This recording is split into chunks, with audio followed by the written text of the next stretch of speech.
Hi everyone, I'm Jenna. And I'm Steve. And welcome to another Field Trip Friday. Where are we, Steve? We're here at the Luthier's workshop here in Hillsborough, North Carolina.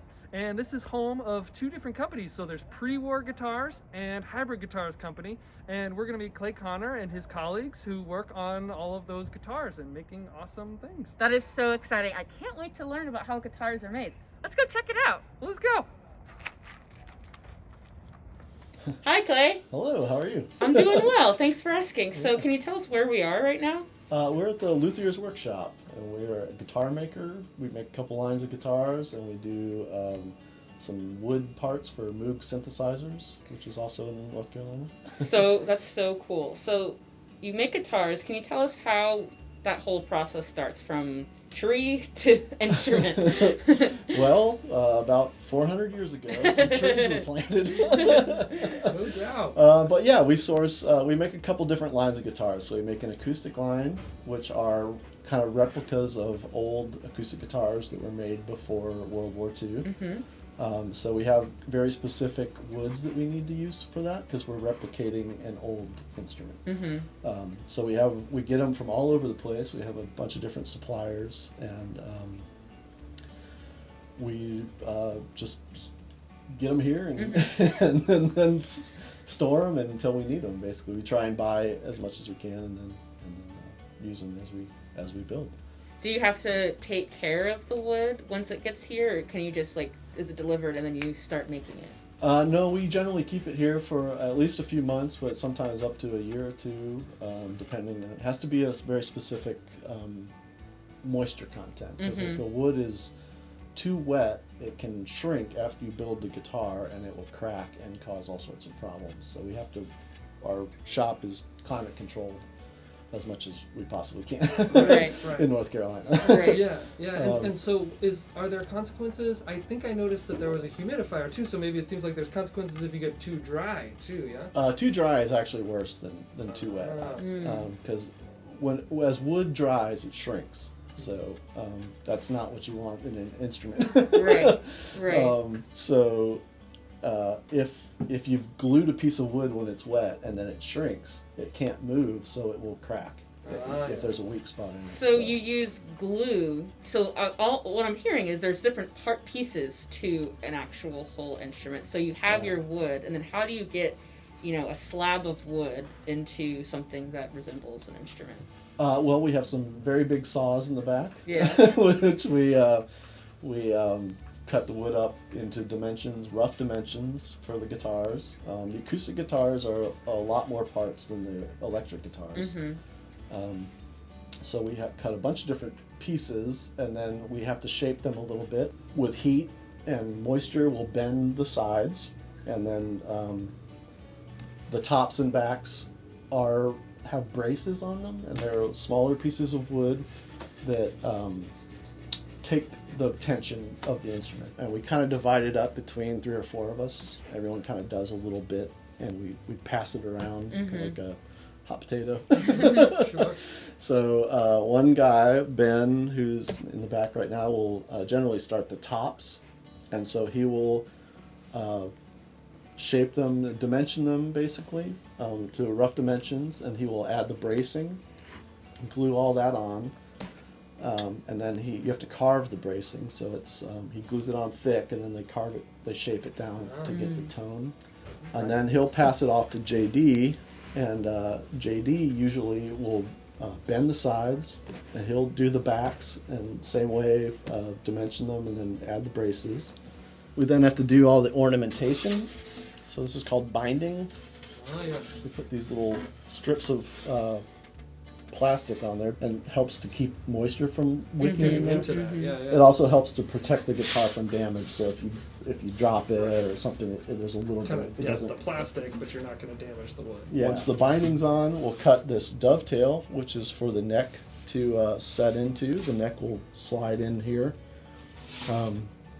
And this is where we leave them. Then basically it's just you have to sand them and clean up all this mess that's all on there, and we'll put them in the spray booth and Cool. make them shiny. Yeah. Cool. So Steve, what kind of acoustic guitar did you bring to share with us? Cool, yeah, so I brought an acoustic guitar that's made with, as Clay mentioned at the workshop, there's so many important components of a guitar, and wood is one of the primary ones. So this one's made with a torrefied spruce top, so that means that they've kind of baked the spruce, and that's what this kind of orangish yellow colored wood is here, that's spruce. And then the sides and back are made with mahogany, which is a really cool hardwood. It gives kind of like this really cool mellow tone. The neck and headstock are also mahogany. And then the fingerboard is rosewood, and as is the bridge. And so the coolest thing about acoustic guitars is that their shape is designed for you to be able to hear them. Instead of needing an amplifier or something, which we'll talk about later, you can just hear this guitar. Right. So something that's a big component, really the most distinguished part of an acoustic guitar is that it's empty on the inside, and that's so that the sound can reverberate and resound within the guitar. Can you talk a little bit about the resonance inside of your acoustic guitar? Yeah, absolutely. So this is called the sound hole, and it's basically where all the sound comes from. So the strings vibrate, and they kind of move a lot of their sound to the top of the guitar, and so that's why the top of an acoustic guitar is so important for its sound. The wood you use for that really changes its sound dramatically.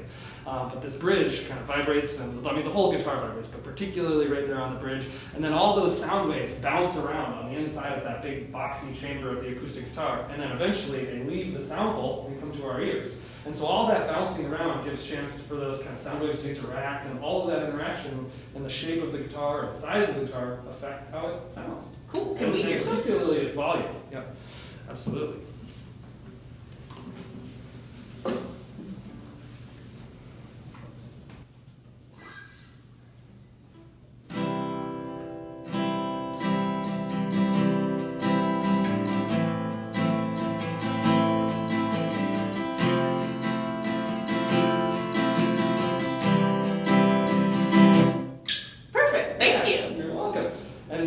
That's all of you were able to hear that really easily, and, yes. And hopefully you were too at home, because this whole box thing actually projects all that sound by itself. It's like any other kind of acoustic instrument. We can just hear it. It just makes its own sound. Cool. Thanks, Steve. Mm-hmm. You're welcome. Thanks, Jenna.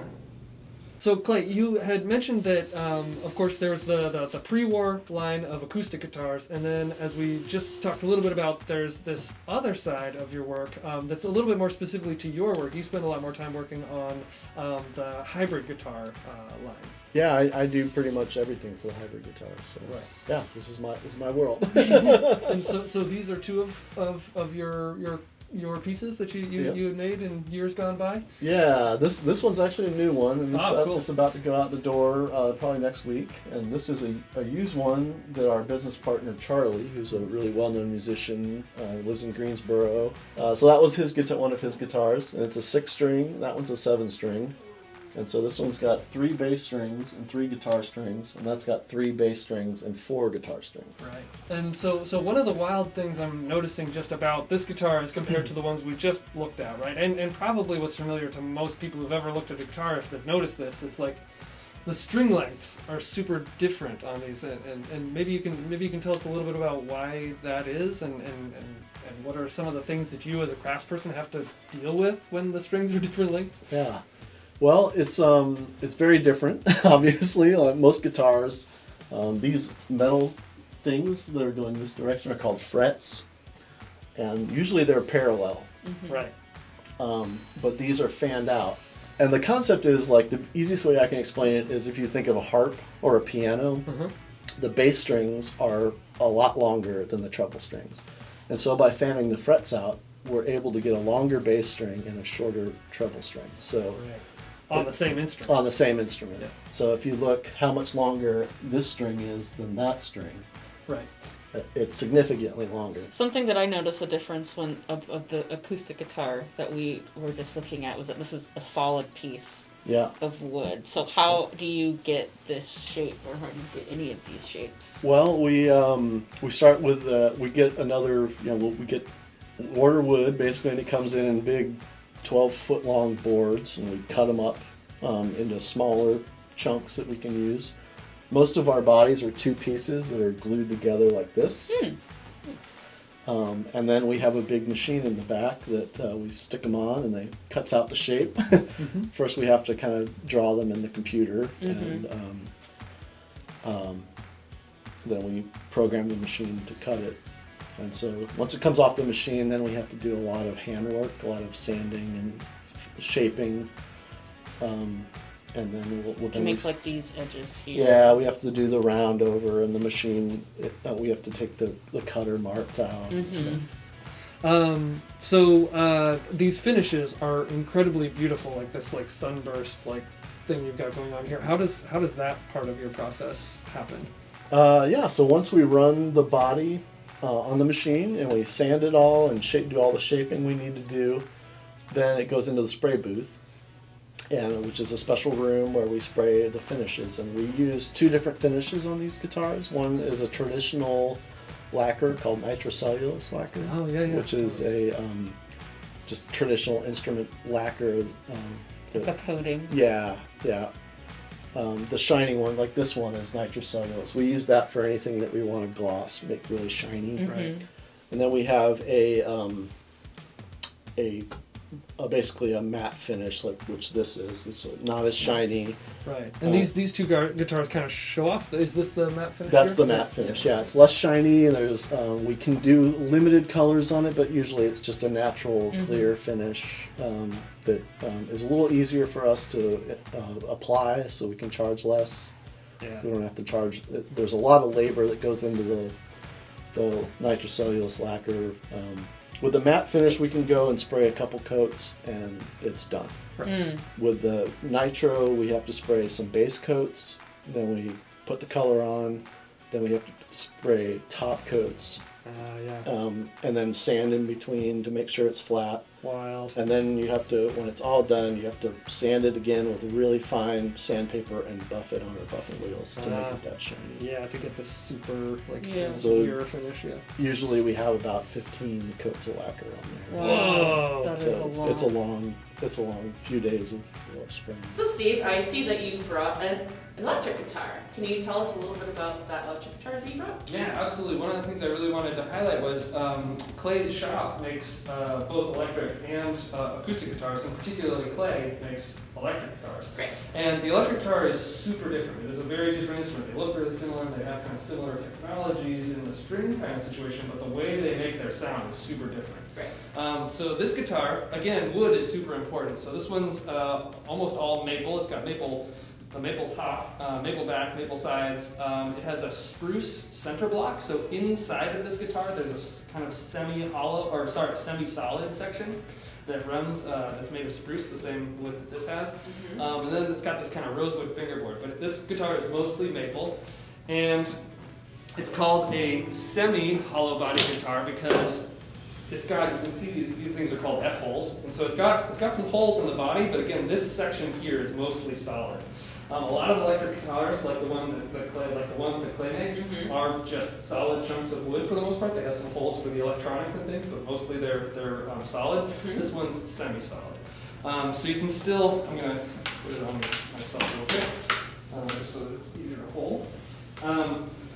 It still makes some sound, but it's pretty hard to hear. Right. As Clay showed with his guitars too, it's really hard to hear an electric guitar without its electronic pieces. Right. And so it's got all these knobs and switches and stuff that help it, and this, of course, this cable runs an electrical signal from these pickups over to an amp over there. And that's how you make sound with an electric guitar. Cool.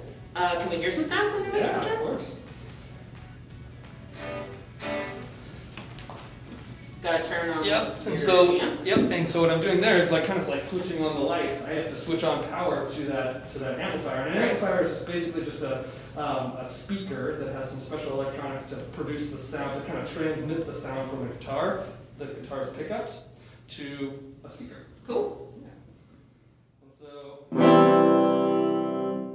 little loud. and that's one of the coolest things about the electric guitar, right? Is I can change the volume and tone of this instrument at the with the turn of the knob, Right. Or the flick of a switch. The switch here switches between whether I'm getting signal from this pickup or both. Cool. Yeah. So right now I'm getting signal from both, and the strings sound slightly different at different parts of their position on the instrument, so you kind of get a different mixed sound. Cool.